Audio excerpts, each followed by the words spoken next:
सोचो, एक ऐसी जगह जहां सूरज ढलते ही जिंदगी रुक जाती है, जहां रात होते ही हर दरवाजा बंद हो जाता है और जहां जाना सरकार ने खुद मना किया है। क्या सच में यहां कुछ है या सिर्फ एक कहानी? राजस्थान के अलवर जिले के पहाड़ों के बीच बसा हुआ है एक पुराना, वीरान और खामोश किला, भानगढ़ किला। दूर से देखने पर यह बस एक और ऐतिहासिक स्मारक लगता है, लेकिन जैसे ही आप इसके करीब जाते हो, एक अजीब सा एहसास आपको घेरने लगता है। जैसे हवा में कुछ अलग हो, जैसे कोई आपको देख रहा हो। दिन के वक्त ये जगह बिल्कुल सामान्य लगती है। पर्यटक आते हैं, फोटो लेते हैं, हंसते हैं। लेकिन जैसे ही शाम ढलती है, सब कुछ धीरे धीरे बदलने लगता है। सूरज के ढलते ही परिंदों की आवाज कम हो जाती है, हवा तेज हो जाती है और एक अजीब सी खामोशी पूरे महल को घेर लेती है। और फिर अंधेरा, एक ऐसा अंधेरा जो सिर्फ रोशनी की कमी नहीं, बल्कि एक महसूस होने वाला डर है। लोग कहते हैं कि इस अंधेरे के बाद यहां रुकना अपनी जिंदगी को खतरे में डालना है। भानगढ़ का इतिहास 16वीं सदी से जुड़ा हुआ है। इस किले को बनवाया था राजा माधो सिंह ने, जो मुगल सम्राट के एक विश्वसनीय सेनापति थे। एक समय था जब यह शहर अपनी शान और समृद्धि के लिए जाना जाता था। यहां बड़े बड़े बाजार लगते थे, महलों में महफिलें सजती थी और मंदिरों में भक्ति की आवाज गूंजती थी। हर तरफ जिंदगी थी, बच्चों की हंसी, व्यापारियों की पुकार और राजमहल की शान। लेकिन फिर कुछ ऐसा हुआ जिसने सब कुछ हमेशा के लिए बदल दिया। एक पूरा शहर धीरे धीरे खाली होने लगा।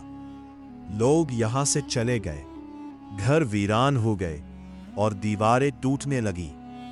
आज जो सिर्फ खंडहर दिखते हैं, कभी यहां सपने बसते थे। और इस बर्बादी के पीछे एक कहानी है, एक श्राप। कहानी शुरू होती है राजकुमारी रत्नावती से। वो इतनी सुंदर थीं कि उनकी खूबसूरती की मिसाल दी जाती थी। दूर दूर से राजा और युवराज उनसे शादी करने के लिए प्रस्ताव भेजते थे। लेकिन उन सब के बीच एक आदमी था जो उन्हें पाना चाहता था, किसी भी कीमत पर। एक तांत्रिक, उसका नाम था सिंघिया। वो काले जादू में माहिर था और उसने फैसला किया कि वो राजकुमारी को अपने जादू से हासिल करेगा। एक दिन जब राजकुमारी बाजार गईं, तो तांत्रिक ने एक इत्र की बोतल में वशीकरण मंत्र मिला दिया। उसका प्लान था, जैसे ही राजकुमारी उस इत्र को इस्तेमाल करेंगी, वो उसके कब्जे में आ जाएंगी। लेकिन किस्मत को कुछ और मंजूर था। राजकुमारी ने उसे देख लिया। उन्हें तुरंत समझ आ गया कि ये एक चाल है और बिना देर किए उन्होंने उस इत्र को एक पत्थर पर गिरा दिया। जैसे ही इत्र गिरा, जादू उल्टा पड़ गया और उसका असर तांत्रिक पर ही हो गया। वो जमीन पर गिर गया, तड़पने लगा।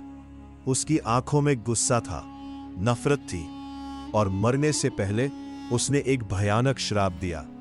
ये शहर बर्बाद हो जाएगा और यहां कोई भी कभी चैन से नहीं रह पाएगा। और कहते हैं, उस दिन के बाद सब कुछ बदल गया। कुछ ही समय में यहां एक भयानक युद्ध हुआ। लोग मारे गए, घर उजड़ गए और धीरे धीरे भानगढ़ एक सुनसान जगह बन गया। लेकिन कहानी यही खत्म नहीं होती।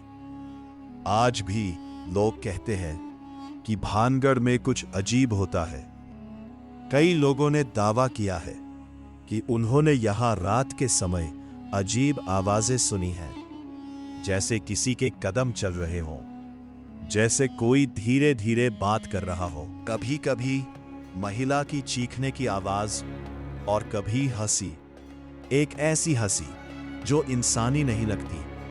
कुछ लोग कहते हैं कि उन्होंने यहां परछाई देखी है, एक साया जो आपके साथ साथ चलता है, लेकिन जब आप मुड़कर देखते हो तो वहां कोई नहीं होता। एक पर्यटक ने बताया कि जब वह यहां अकेला घूम रहा था तो उसे लगा कि कोई उसके पीछे चल रहा है। उसने कई बार मुड़कर देखा, लेकिन वहां कोई नहीं था, लेकिन कदमों की आवाज रुकती नहीं थी।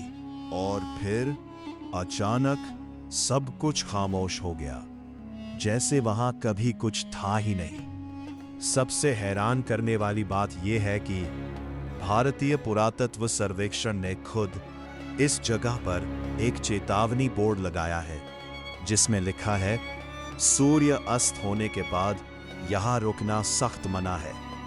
और ये नियम आज भी पालन किया जाता है। शाम होने से पहले ही सुरक्षा गार्ड सबको बाहर निकाल देते हैं और उसके बाद पूरा भानगढ़ अंधेरे में डूब जाता है। कोई नहीं जानता उसके बाद यहां क्या होता है। लेकिन सवाल यह है, क्या यह सब सच है? क्या सच में एक श्राप ने इस जगह को बर्बाद कर दिया, या फिर यह सब सिर्फ कहानियां हैं? कुछ विशेषज्ञ कहते हैं कि भानगढ़ की बर्बादी का असली कारण प्राकृतिक और सामाजिक परिस्थितियां थी। पानी की कमी, युद्ध और आर्थिक गिरावट, ये सब वजह हो सकती है। और रात में जो आवाजें सुनाई देती हैं, वो सिर्फ हवा की गूंज हो सकती है। जानवरों की हरकतें और टूटते हुए खंडहर इंसान के दिमाग को धोखा दे सकते हैं। और जब डर दिमाग में बैठ जाता है तो हर आवाज भूत लगती है। तो सच क्या है, एक श्राप या सिर्फ एक मनोवैज्ञानिक भ्रम? भानगढ़ का किला आज भी वैसा ही खड़ा है, खामोश, बेजान, लेकिन राज से भरा हुआ। हर दीवार जैसे कोई कहानी सुनाना चाहती हो, हर कोना जैसे कुछ छुपा रहा हो, और शायद कुछ राज इंसान की समझ के बाहर होते हैं, और शायद कुछ राज राज ही रहने चाहिए।